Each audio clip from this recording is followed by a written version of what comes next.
Appel du 10 septembre, mobilisation.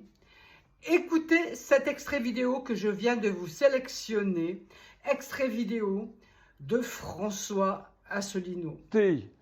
La colère du peuple français comme un paratonnerre capte la foudre, mais vous savez quel est le rôle d'un paratonnerre, c'est de capter la foudre pour l'entraîner dans le sol et la neutraliser, pour empêcher que ça fasse des destructions.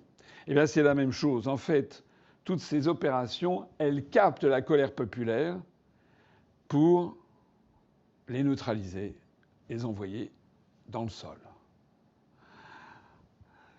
C'est la raison pour laquelle, bien sûr, vous pouvez faire ce que vous voulez. Je comprendrais très bien que vous alliez manifester, que vous ne fassiez pas tourner votre carte bancaire. Pourquoi pas?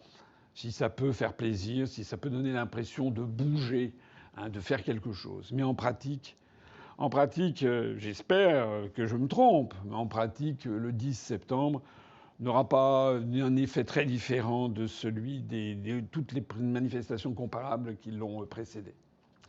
La réalité des choses, c'est qu'il faut abandonner ce romantisme. Il faut abandonner ces opérations de désespérance, en définitive. Parce que mobiliser l'espoir des gens pour, au bout du compte, aboutir à rien, eh bien, ça finit par faire que les gens se désespèrent.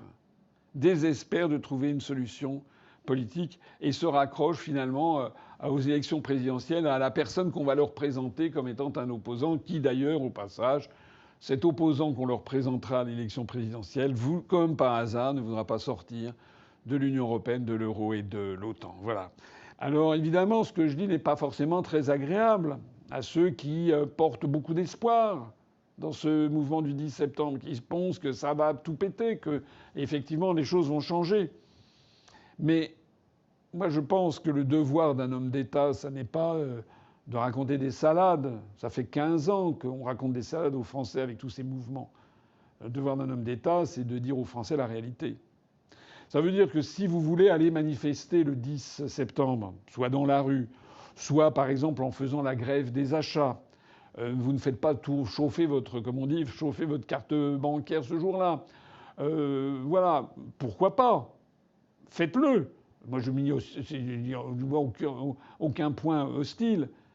Mais de grâce, ne croyez pas que tout ceci soit spontané et ne pensez pas que ça va changer vraiment les choses.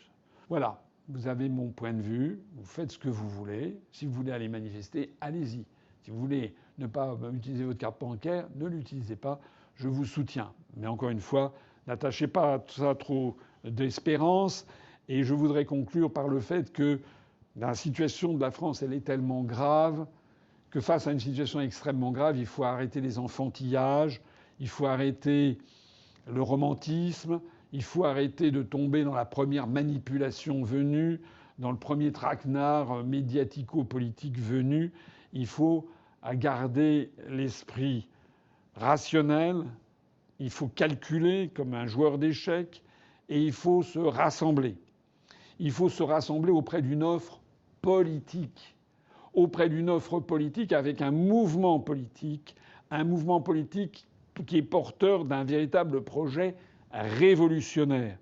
Or, la véritable révolution, sauf à ce qu'il y ait alors évidemment une grande révolution comme 1789, mais c'est encore une autre histoire, parce que les grandes révolutions, il y a derrière des forces sous-jacentes qui n'existent pas forcément à notre époque ou qui existent dans un sens qui n'est pas celui de ce que l'on croit.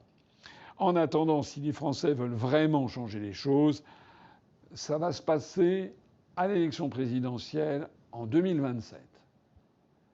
Et si les Français veulent vraiment changer les choses, eh bien, il faut qu'ils arrêtent le romantisme, il faut qu'ils arrêtent la dispersion, il faut qu'ils arrêtent de se bouffer le nez, il faut qu'ils arrêtent de créer leur chapelle, il faut se focaliser et se rassembler derrière un mouvement politique qui propose radicalement de changer les choses de façon absolument inébranlable depuis 18 ans. Vous avez bien compris que je parle de l'UPR, parce qu'à l'UPR, nous nous mettons au sommet de la hiérarchie de nos priorités la sortie de l'Union européenne, la sortie de l'euro et la sortie de l'OTAN. Ce qui n'est pas le cas des quelques mouvements politiques qui nous ont imités, qui d'ailleurs sont plus petits que nous, font des scores moins bons dans les urnes, mais qui, dans certains cas, privilégient d'abord et avant tout l'union des droites avec des mouvements de droite qui veulent rester dans l'Union européenne, dans l'euro et dans l'OTAN, ou des mouvements de gauche qui veulent également rester dans l'Union européenne, dans l'euro et dans l'OTAN.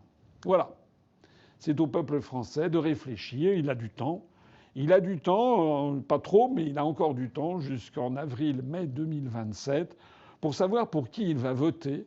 Est-ce qu'il va voter pour les partis politiques et les mouvements qu'on leur médiatise, comme on leur a médiatisé toutes ces journées, tous ces mouvements dont je viens de parler qui n'ont abouti à rien, ou est-ce que les Français vont comprendre que la libération de la France passe d'abord et avant tout par le fait de ne plus écouter les grands médias mainstream, puisque les grands médias mainstream qui sont détenus par des représentants de l'oligarchie qui est en train de détruire la France, les médias mainstream sont là pour pousser les Français à voter pour leurs bourreaux, à voter pour ceux qui sont en train de détruire notre pays.